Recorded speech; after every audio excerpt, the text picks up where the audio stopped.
Alright, let's begin. I'm going to turn off the music real quick. Beautiful song, actually, by Derry Farrell, but I had that going while I was getting ready for this podcast. But welcome and falcha. Happy New Year. This is January 3rd, 2021. And this is Random Thoughts from County Antrim. It's my half-hour podcast where I tell some stories, some fanciful, some of a historical nature, and my random thoughts. And this is my first podcast of the new year. So I'm going to devote this podcast to the new year and how it is celebrated and when it is celebrated.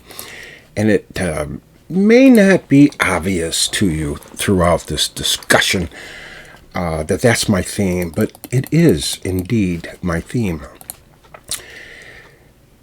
I'm going to start with the ancient Celts. The ancient Celts were big on festivals. I think it's in our DNA, and that's why we still celebrate festivals today. And sláinte, I'm going to have a cup of coffee here. Now, the biggest celebration of the year for the Celts was on New Year's Day. And New Year's Day to us is January 1st, but I only have a clue why, and I'm going to tell you that a little later, but I don't know how it was decided to celebrate New Year's in the middle of the winter. But the ancient Celts didn't celebrate New Year's Day in the middle of the year, middle of the winter. That's not how they counted the years. They celebrated New Year's in the late fall, just before the winter came in. It's right around our November 1st, give or take. And that was because the fall was the busiest time of year for the Celts. It was harvest time. Not only they harvest the crops, but they stored it in a way that would last them through the winter and spring, last them all the way, hopefully, till the next harvest. That was the time they brought in the cattle and sheep, which were out in the meadows all through the spring, summer, and fall. They brought them in close to home for the winter. And it was also the time to cut wood or cut peat and stack it up by the house so that you had plenty of fuel. You could start a fire right around that time of year and keep it going until winter was over. Now, all of that was very, very hard work. Fall was a very, very busy time for the ancient Celts. And when that work was done, it was time to party. And that's how the Celts measured the year. Was when the work was done in the fall, that was the end of the year. And then there was the party, which was Samhain, and that was the start of the new year. Now, villages had huge festivals. There was singing and dancing and music and storytelling. It's when the young men courted the young women. And statistically, I think most Celtic children were born about 9 months after that celebration. And that's how they marked the end of the year. Now, there's a creepy part to the celebration, and that is because the ancient Celts, as well as many, many other ancient peoples, believed that anyone who died during the year would make their way, their spirits or their souls would make their way to the other world on the last day of the year. And no one was really sure where that other world was, except there was surely some sort of other world. And while they didn't know that there was or where the other world was, they certainly wanted to make it easy for the dead to get there. So they lit huge bonfires the night before Samhain, the night before the first day of the New Year's. They lit huge bonfires in the center of the village and then all along the path leading out to the village. And that was so the dead spirits, could find their way from wherever they had been, wherever they had their last breath, to wherever it is the other world was. And the ancient Celts also knew, certainly, one other thing about the dead, and that is they were hungry. Certainly, once you've died, you no longer had a decent meal. And the journey to the other world was a long way, had been a long way, and you must have nourishment to make that trip. So what the Celts did is, besides having their preparing for their huge feast on Samhain, is they would prepare a feast for the dead on the night before. And since you didn't want the dead to come into your house, what you did is you prepared a pot of stew or something else. You baked something, made a cake. You did whatever it is you did. And you left it outside your door on the night before Samhain. And that way the dead, as they're beginning their journey to the other world, could stop by your house, stop by your front door, and have a bite to eat. That way it wouldn't be too spooky, because they wouldn't be coming into the house and sitting at your table, but they would be able to have the food, build up their nutrition, and make their trip to the other world. Now, of course, there's a stereotype about the Celts, certainly modern day stereotype about the Scots and the Irish, and there's a bit of truth to that stereotype. And that is, a Scotsman or an Irishman would never pass up anything that was free.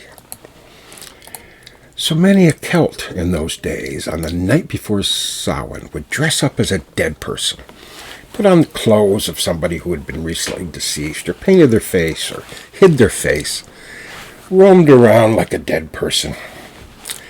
And they would go door to door, eating the food that was left for the dead. Now, you should recognize that story. I've told that story. Actually, I told a fictionalized version, a fanciful version in my book, By the Horse of Guinness. That story in the book is called Irish Zombies.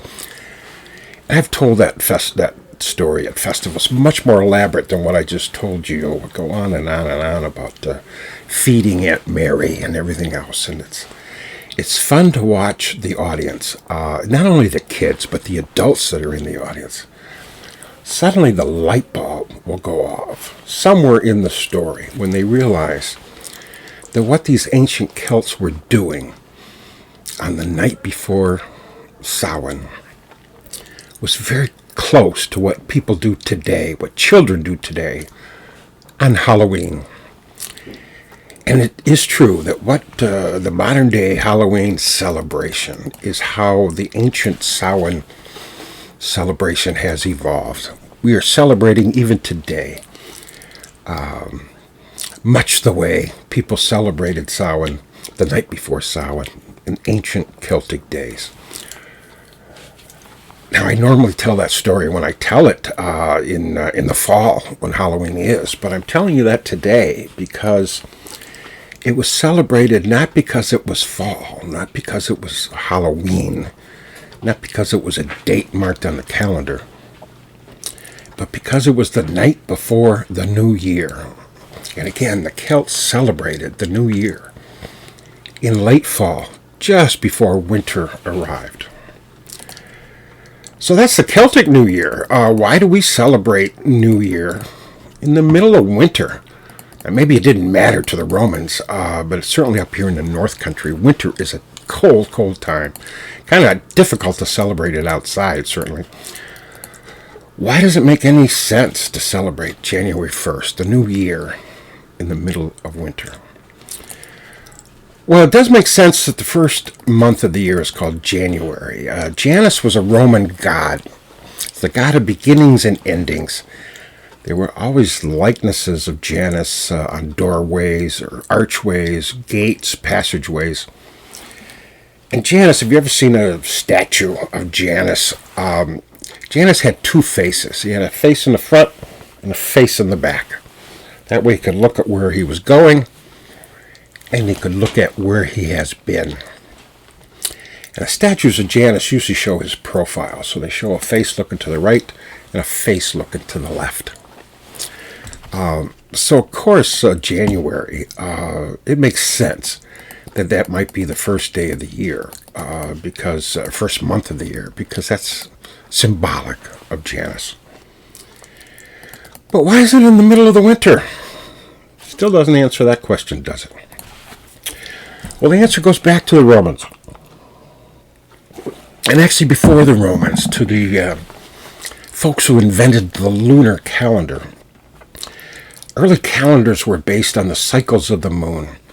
And you got to imagine some old guy several thousand years ago looking at the moon every day and notice that the shape of the moon changes and keeping track of when it changes and how it changes. And then discovering his light bulb went off. Then discovering, the moon goes through these different phases. And then about 30 days later, it goes through the same cycle again. And then again. Every 30 days or so, the cycle begins to repeat. And so that's how the ancient people came up with the concept of a month. 30 days, when the lunar cycle changes. And actually it's about 29 and a half days. So when they were putting together calendars, when they figured that out, they put together months. And every other month had 29 days, and every other month had 30 days. And that way, on average, the monthly calendars were all 29 and a half days. Now, when the Romans came along, Romans, if you've noticed some other things about the Romans, they like dividing things into 10. Base 10, as you learned probably in math when you were in elementary school. So they came up with a 10-month year. For some reason, they named the first several months, March, April, May, June. And then they gave numbers to the other months. September. Sept means 7. It's 7th month. It's actually the 9th, but they call it September for the 7th month. Oct means 8, which is the 8th month, which of course October is the 10th month. November, Nov, means 9, which is our 11th month.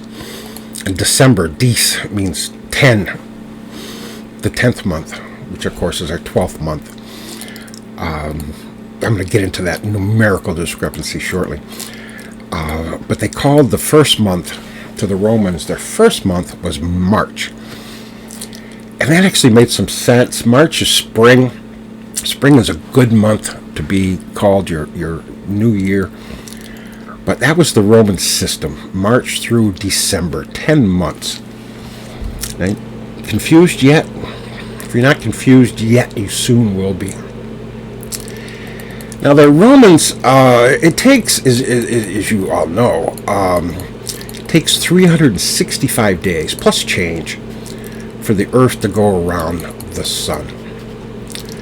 So that's a year, 365 days. Now, the Romans may not have known the revolving around the Sun bit, but they did know about the yearly cycle. They understood seasons. And they understood solstice, winter solstice, the shortest day of the year. From that point on, the days get longer till sometime later, and then they start getting shorter. And then when they're the shortest day of the year again, that's another winter solstice. And when they counted those, they realized that was 365 days. And yet they had the calendar divided up as 10 months, each with 30 days. Now, 30 times 10 months is 300 days, for a year of 365 days. What'd they do with the other 65 days? Well, first of all, they made each month 31 days. So that took care of some of the extra days, but not all of them. So the Roman annual calendar required adjustment. Every year they had to adjust it. And they were very creative in their adjustments. The winter months sometimes lasted 90 days. They just extended it. Some months they added an extra 30 days. And some months they took days away, just so it would add up, so that by March, you were at the springtime, you were in March. And it became a political issue. If you had for example, an ally who had a particular position, and his position expired in April, and you wanted to continue him in office for a period of time, you might just extend April and make April an extra 90 days, and that would take care of your surplus. Or you could do the opposite if you had a rival in a position of power. When his term expires, you might just shorten the month, and then his term expires early. He'd be out the door. So I think you can see it was a crazy system. It was a political system. It was not a mathematical or an astrological system. But it was the system they had. Now, Julius Caesar put an end to this. He commissioned a bunch of people and said, figure this out and fix it. And what they did is they simply added 2 more months to the calendar. So instead of 10 months, we had 12. And 12 times 30 is 360. You make some of those days 31 days, and then boom, you've got your 365 days. And sometime thereafter, they went through some name changes. For example, the fifth month of the year in those days was quintilis. Quin means 5, like quintuplets. Well, they wanted to honor Julius Caesar, so they changed the name of that month from Quintilius to July, after Julius Caesar. And the month after July was Sextilius. Sex is for 6. And they wanted to honor Caesar Augustus, so they changed the name of Sextilius to August. And think about that. How famous do you have to be to have a month named after you? I gave a podcast not too long ago where I wanted to name the rock near where I happened to die as Carrick David, the Rock of David. I don't think they'll ever name a month after me. So they changed those names, but how do we still get January in the middle of winter? Well, when the Romans decided to add 2 months, they had to decide, do they add the 2 months in the beginning? Do they add them at the end? Do they insert them in the middle? And for reasons which I cannot determine, they added it to the beginning. Now, March, as I said, was historically the first month of the year. Again, because it was spring, that made sense. But they also had a celebration very common in Rome, about 4 or 5 weeks, 2 or 3, 4 weeks before spring.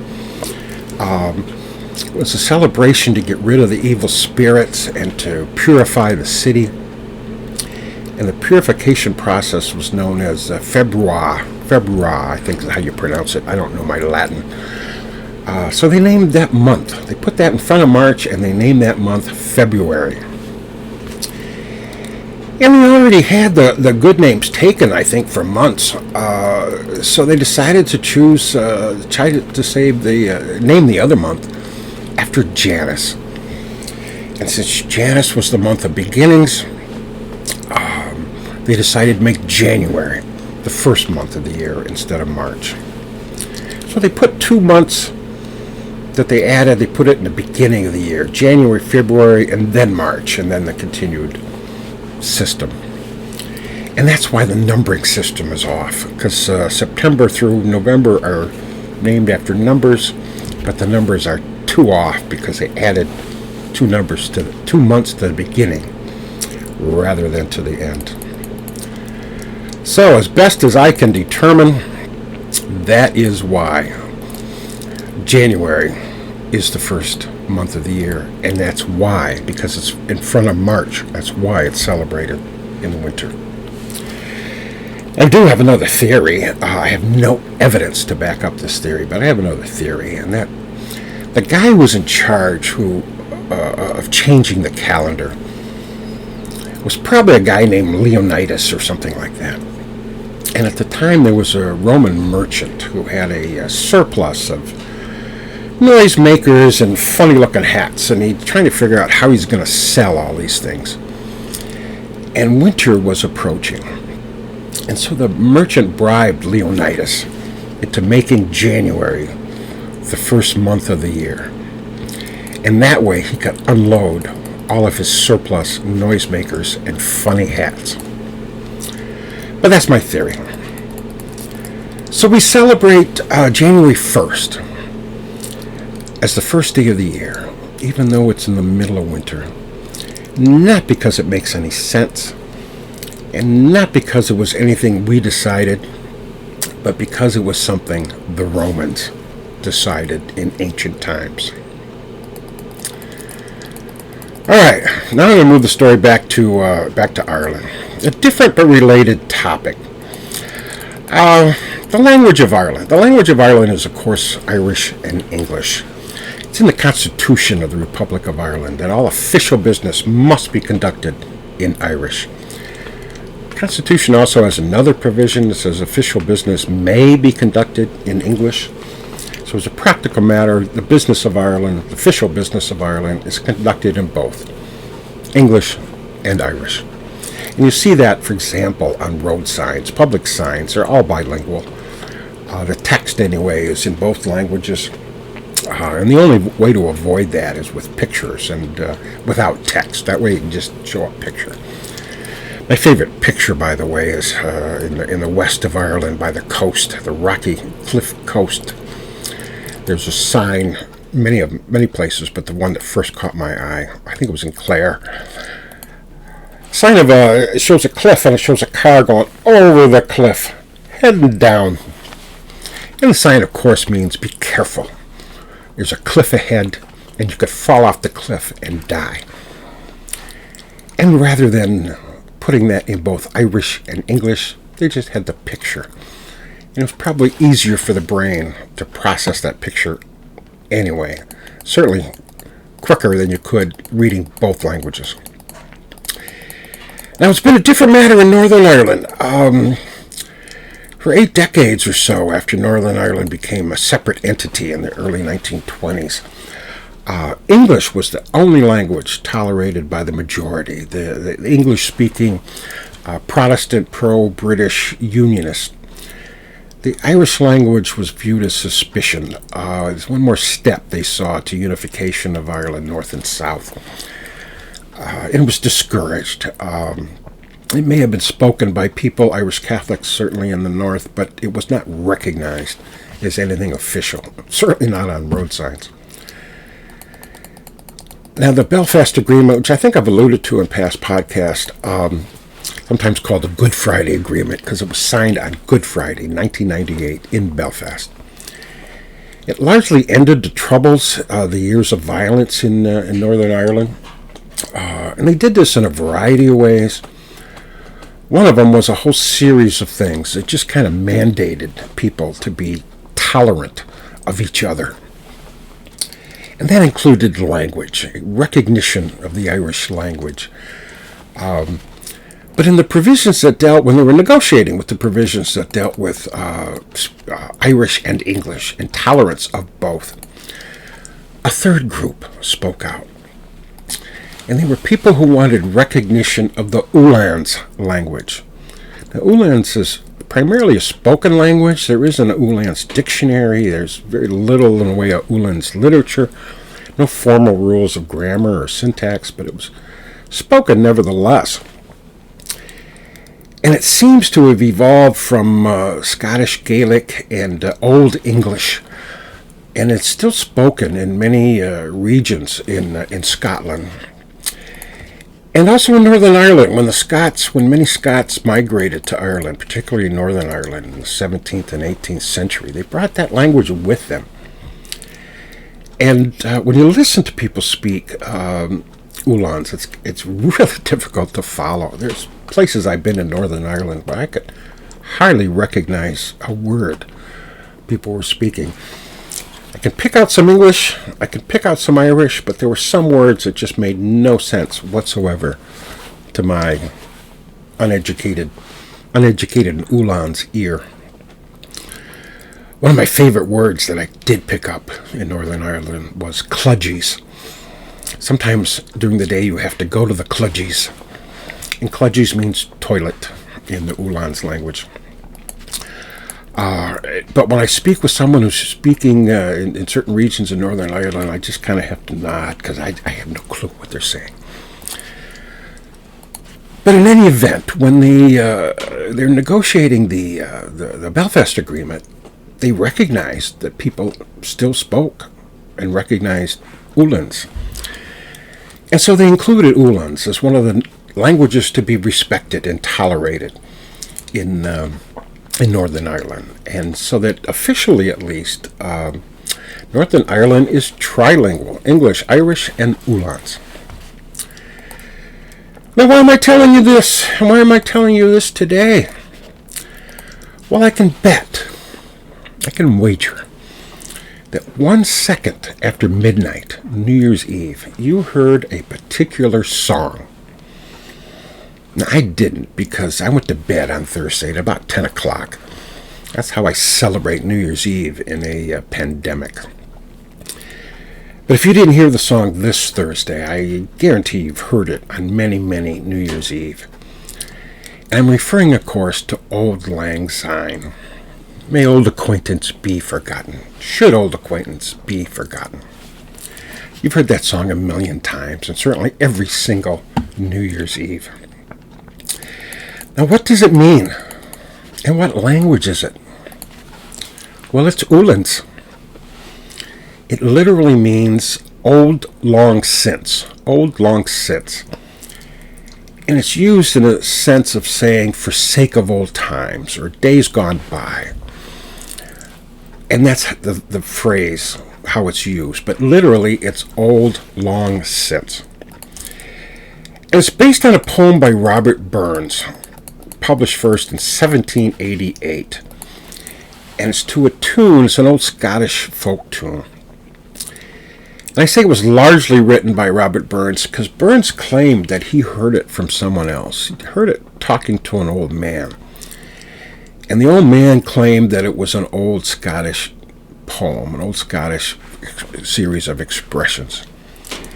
So Burns wrote it down, and he said Burns thought he was the first person to write it down, but Burns also added a lot. And Burns added enough that you certainly can call Auld Lang Syne the work of Robert Burns. Now, it's obviously a goodbye song. It's been sung at funerals. It's been sung at farewells. And Scots began to traditionally sing that song at the end of the new year. And the tradition spread to most of the English-speaking world. In fact, it's quite common with translated lyrics or variations throughout the world, English-speaking or not. But now you each know, everyone knows, 3 words in the Uhlans language. Auld Lang Syne. So I'm going to keep with an Irish tradition, and this is moving on now to a tradition that I was oblivious to. We didn't celebrate it in my home, my household, and I hadn't talked to people or seen it much written about it to know that it was celebrated in many places.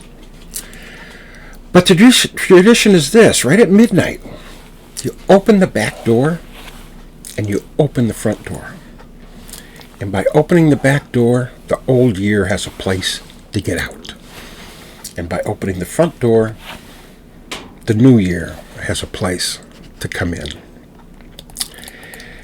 Now, I told you I went to bed at about 10 o'clock on New Year's Eve, and I don't know what my family did at midnight, but what I did at 10 o'clock is I opened my back door, and I gave 2020 a good kick in the ass. And then I opened the front door, to let in 2021, and welcomed it in.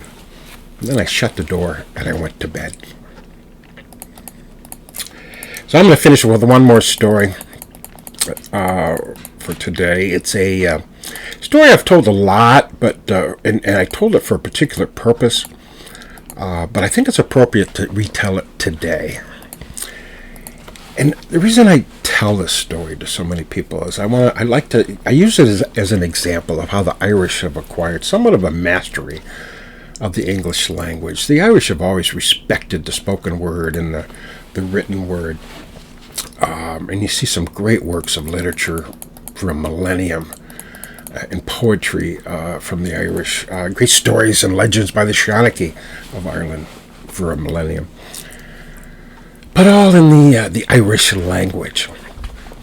And it wasn't until the 1840s, 1850s that English kind of crept in and became not just a minority language, not just the language of the English, but the language of the Irish. It became the dominant language on the island of Irish, which it still is today. And it took the Irish a couple of generations to get used to the English language, the tempo of the language, the alliteration, the rhyming.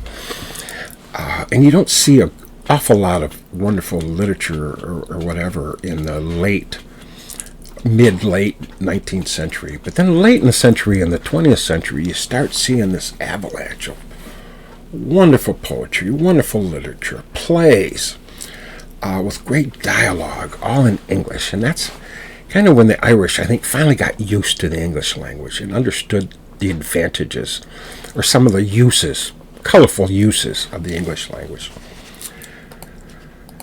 So to illustrate that, I tell this story. There was the folks at in Oxford, England.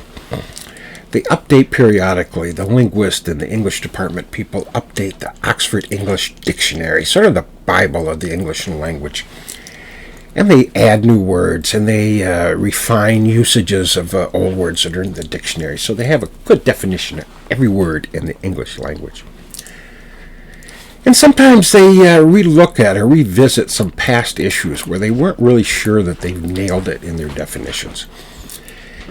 And over the years, the people at Oxford have had a difficulty defining two words, defining it in a way that distinguishes between the two words. And those two words are complete and finished. How do you define those so they're different? Well, one of the Oxford guys decided a way to do it is to go out in the countryside and just talk to people and just see how they use those two words and see if they have a definition, clarification about the differences between complete and finished. And one of them happened to go to Killarney in Ireland, and he, just walking down the street, saw a man. He said, "Excuse me, sir, can you do me a favor?" The man said, "Certainly, what can I do for you?" And he says, "Can you please tell me the difference between the word complete and the word finished?" "Why, certainly," said the Killarney man. "If a man is lucky enough to marry the right woman, he is complete. If a man marries the wrong woman, he is finished." Now he went on from that. He said, if a man marries the wrong woman and her mother moves in with them, then he is completely finished. And if a man marries the right woman, but she catches him with the wrong woman, then he is finished completely. And that is, I submit, evidence that the Irish understand the English language, perhaps as well or better than the people who compile the Oxford English Dictionary. I'm telling you that story because it sums up how I feel about 2020. The year 2020 is indeed complete. And let us hope that it is also finished. So that's the end of my podcast today. Please take a look at my website, clandonald.net. Send me an email at clandonald@gmail.com. Take a look at my Facebook site. And if you're a mind to, if you haven't already, please help a starving writer and buy one of my 2 books, Clandonald, A Storied History of Ireland, or By the Horse a Guinness, which has, among its 8 stories, the story of the Irish zombies. So that's the end of my podcast, and until next week, goodbye.